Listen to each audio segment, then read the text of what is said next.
నూతన సంవత్సర శుభాకాంక్షలు అండి. 2025వ సంవత్సరం ద్వాదశ రాశుల్లో 9వ రాశి ధనుస్సు రాశి వారి జ్యోతిష్యం భూత భవిష్యత్ వర్ధమానం ఎలా ఉందో గవ్వల శాస్త్ర ప్రకారం చూద్దామండి. గవ్వల శాస్త్రాన్ని చింతామణి శాస్త్రం అంటారు, లకుట ప్రశ్న శాస్త్రం అంటారు. 9 గవ్వలు 3 సార్లు వేసి వాటిని లెక్కబెట్టి వారి జ్యోతిష్య బలం ఎలా ఉందో గణిత శాస్త్ర ప్రకారం చూసి చెప్తామండి.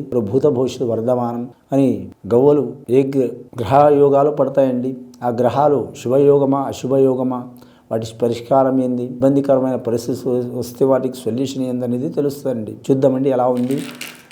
ధనుస్సు రాశి వారి పేరు మీద గవ్వలు 9 గవ్వలు 3 సార్లు వేసి వాటిని లెక్కబెట్టి చూద్దామండి.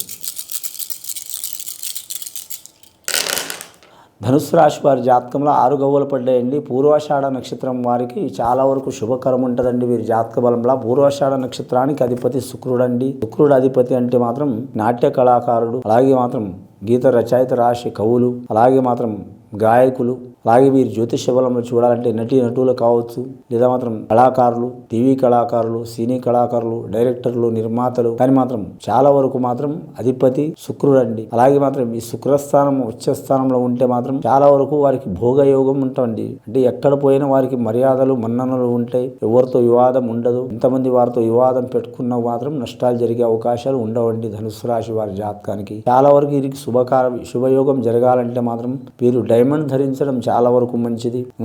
రెండవది శుక్రవారం నియమం పాటించడం మంచిది. స్త్రీలైనా పురుషులైనా ఎవరైనా సరే. ఇక రెండవ నక్షత్రం మూల నక్షత్రం వారు మాత్రం ఖచ్చితంగా వారికి కూడా మంచి యోగ బలం ఉంటుందండి. కేతు మహార్దశ వారి జాతక బలానికి చూడాలంటే మాత్రం వారి పేరు మీద మాత్రం లక్ష్మీకళ యోగ బలం ఉంటుంది, అదృష్ట యోగ బలం ఉంటుంది. ధనుస్సు రాశి వారికి చాలా వరకు 90% 2025వ సంవత్సరం శుభయోగం ఉన్నదండి.